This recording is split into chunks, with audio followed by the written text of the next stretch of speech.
Hello दोस्तों, आज की अपनी इस वीडियो में हम डिस्कस करने वाले हैं चैप्टर नंबर 15 को, लेसन नंबर 15 को। तो चलिए स्टार्ट करते हैं। ये है एक फेमस पर्सनालिटी हेलन केलर के ऊपर। ये उनकी जीवनी, उनकी ज़िंदगी के ऊपर कुछ इवेंट्स को बयान किया गया है। तो हेलन केलर एक बहुत ही फेमस पर्सनालिटी हैं। तो चलिए पढ़ते हैं। It was the summer of 1880। Summer यानी गर्मियों के टाइम की बात की गई है। 1880 की एक गर्मी की बात थी। A healthy baby girl was born in a small town in Alabama. वो कह रहे हैं अलाबामा एक जगह है, वहाँ पर एक हेल्दी बेबी यानी एक लड़की, बहुत ही स्वस्थ लड़की का जन्म एक छोटे से टाउन, एक कस्बे में हुआ। हर पेरेंट्स लव्ड हर डियरली। उसके माता पिता उससे बहुत प्यार करते थे। नेम्ड हर हेलन केलर, और उसका नाम क्या रखा? Helen Keller. वन डे, एक दिन द बेबी फेल इल। अब ये जो बच्ची थी ये बीमार हो गई। हर फीवर स्टेड हाई। उसका जो फीवर था वो बहुत ज़्यादा हाई हो गया, यानी टेम्परेचर बहुत हाई हो गया, जैसे कि तेज़ बुखार हो जाता है। The parents tried their best. माता पिता ने अपनी पूरी कोशिश की, अच्छी से अच्छी, help her to get better, उसे बेटर होने के लिए, यानी सब कुछ बहुत अच्छा किया ताकि वो जल्दी से स्वस्थ हो जाए। देवर डिसअपॉइंटेड एंड सेंट। पर क्या हुआ? वे निराश हो गए। डिसअपॉइंट यानी निराश होना।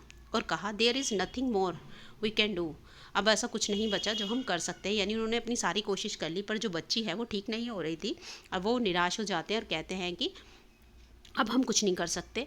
The baby may not leave. शायद जो बच्ची है वो अब नहीं बचेगी। हेलन लीव्ड, पर मिराकल होता है और बच्ची जो है वो बच जाती है बुखार से। But she was not the same after her illness.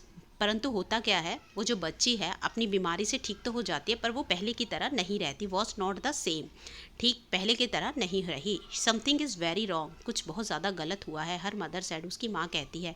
At last they found out what was wrong. आखिरकार में वो ढूंढ निकालते, उन्हें पता चल जाता है कि गलत क्या था।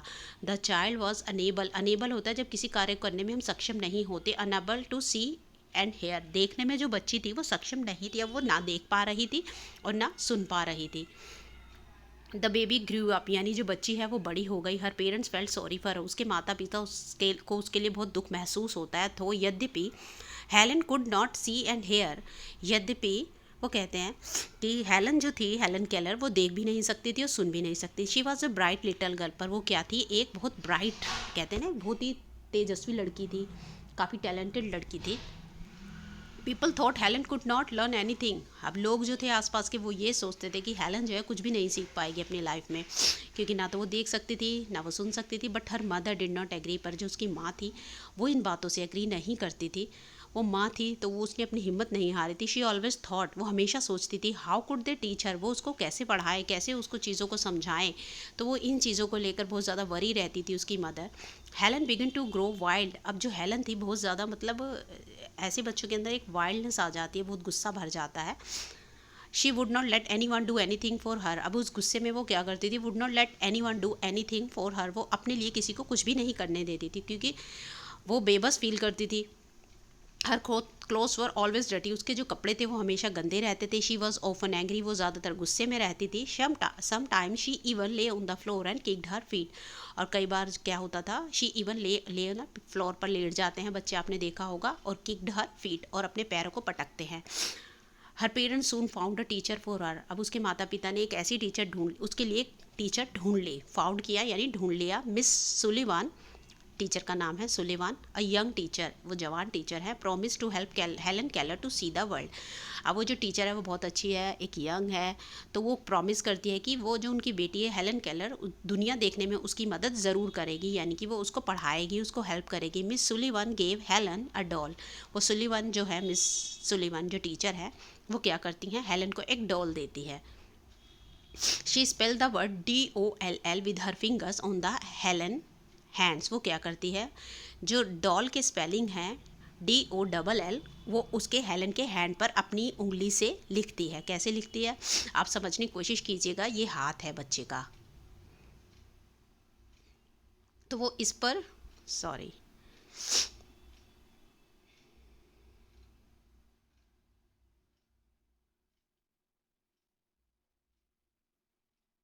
तो वो ऐसे लिखती है DOLL, फिंगर से बनाती है, फिंगर से लिखती है।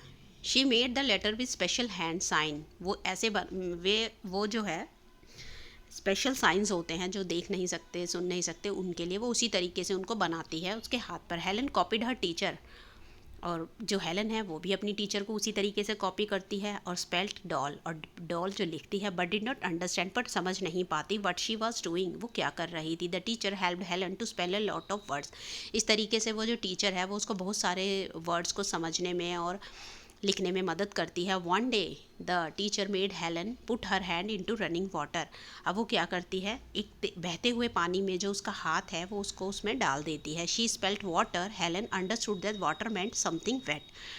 अब जो है जब वो उस चीज़ को प्रैक्टिकली एक बहते हुए पानी में उसका हाथ डालती है और उसके हाथ पर लिखती है WATER वाटर, तो वो समझ जाती है कि ये जो बह रही चीज़ है जिसमें उसका हाथ डाला गया है, ये इसका मतलब है water, WATER। Running over her hand, जो उसके हाथ पर बह रहा था। शी अंडरस्टूड, वो समझ गई that words were the most important things in the world, की इस संसार में जो शब्द हैं वो बहुत ज़्यादा इंपॉर्टेंट होते हैं। Words would tell her everything, जो शब्द होते हैं वो सब कुछ बता देते हैं। शी वॉन्टेड टू नो, जो भी वो जानना चाहती थी। Helen Keller become the first deaf blind person to earn a bachelor of arts degree. अब देखिए हेलन केलर जो थी, दोस्तों ये एक सच्ची स्टोरी है, सच्ची इंस्पायरिंग स्टोरी है जो हेलन केलर की। अब वो बता रहे हैं हेलन केलर जो थी वो फर्स्ट डेफ ब्लाइंड पर्सन, अंधी और अंधी और जो सुन नहीं सकते डेफ बोलते हैं उसको, ब्लाइंड पर्सन बनी जिसने कि पहली बैचलर ऑफ BA की डिग्री प्राप्त की थी। तो देखिए कितनी बड़ी बात है, एक ऐसा पर्सन उस टाइम पर, पुराने ज़माने में जब चीज़ों की जो अवेलेबिलिटी थी वो बहुत ज़्यादा कम थी, टेक्नोलॉजी नाम तो नहीं थी, तो उस टाइम उस दौरान कैसे एक स्मार्ट टीचर ने उसको समझाया चीज़ों को, और वो पहली जो थी डेफ ब्लाइंड पर्सन बनी जिसने कि BA की डिग्री प्राप्त की। तो ये एक इंस्पिरेशनल स्टोरी है हम सबके लिए। तो वर्ड मीनिंग में चलिए डिस्कस करते हैं। डियरली, अत्यधिक प्यारा जो होता है, स्टेट, देर तक टिका रहना, डिसअपॉइंटेड, निराश हुए, इलनेस, बीमारी, थॉट, सोचा, वाइल्ड, अनियंत्रित, साइन, चिन्ह। देखिए यहाँ पर ये है हेलन, ये इनकी फ़ोटो है, हमारे पास इमेज है। फेस योर डेफिशिएंसी, यहाँ पर देखिए हेलन केलर ने एक कोट लिखा है, ये बहुत फेमस कोट है, आपको इसे समझना चाहिए। फेस यानी किसी भी चीज़ का सामना करने को कहा जाता है। एक फेस होता है ये, एक फेस होता है किसी भी चीज़ का सामना करना। फेस योर डेफिशिएंसी, डेफिशिएंसी होता है कमियां, जो हमारे अंदर कमियां, मान लीजिए किसी में कुछ कमी है, किसी में फिजिकल कमी है, किसी में नेचर की कोई बिहेवियर में कम होता है, किसी में कुछ कमी होती है, तो वो कहती है कि इनका हमें अपनी कमियों का सामना करना चाहिए। एंड एक्नॉलेज होता है उस चीज़ को मानना चाहिए, एक्नॉलेज करना, मानना, और उनको मानना चाहिए। But do not let them master you, परंतु उन्हें अपने ऊपर मास्टर नहीं बनने देना चाहिए, उन्हें अपने ऊपर कंट्रोल नहीं करने देना चाहिए। यानी कि ये नहीं है कि अगर हम में कोई कमी आ गई है तो हम उस वजह से बिल्कुल डाउन होकर रह जाए, निराश हो जाए, और वो जो कमी है वो हम पर हावी हो जाए। Let them teach you patience, sweetness inside, और उन्हें टीच करने दीजिए क्या, आपको धैर्य, विनम्रता और इनसाइट यानी अपने अंदर झांकिए। तो इनकी अपनी कमियों के थ्रू आप स्ट्रॉन्ग बनिए, ये ना हो कि आप उन्हें हावी कर लीजिए। तो आज की इस वीडियो में इतना ही, मिलते हैं अपनी नेक्स्ट वीडियो में।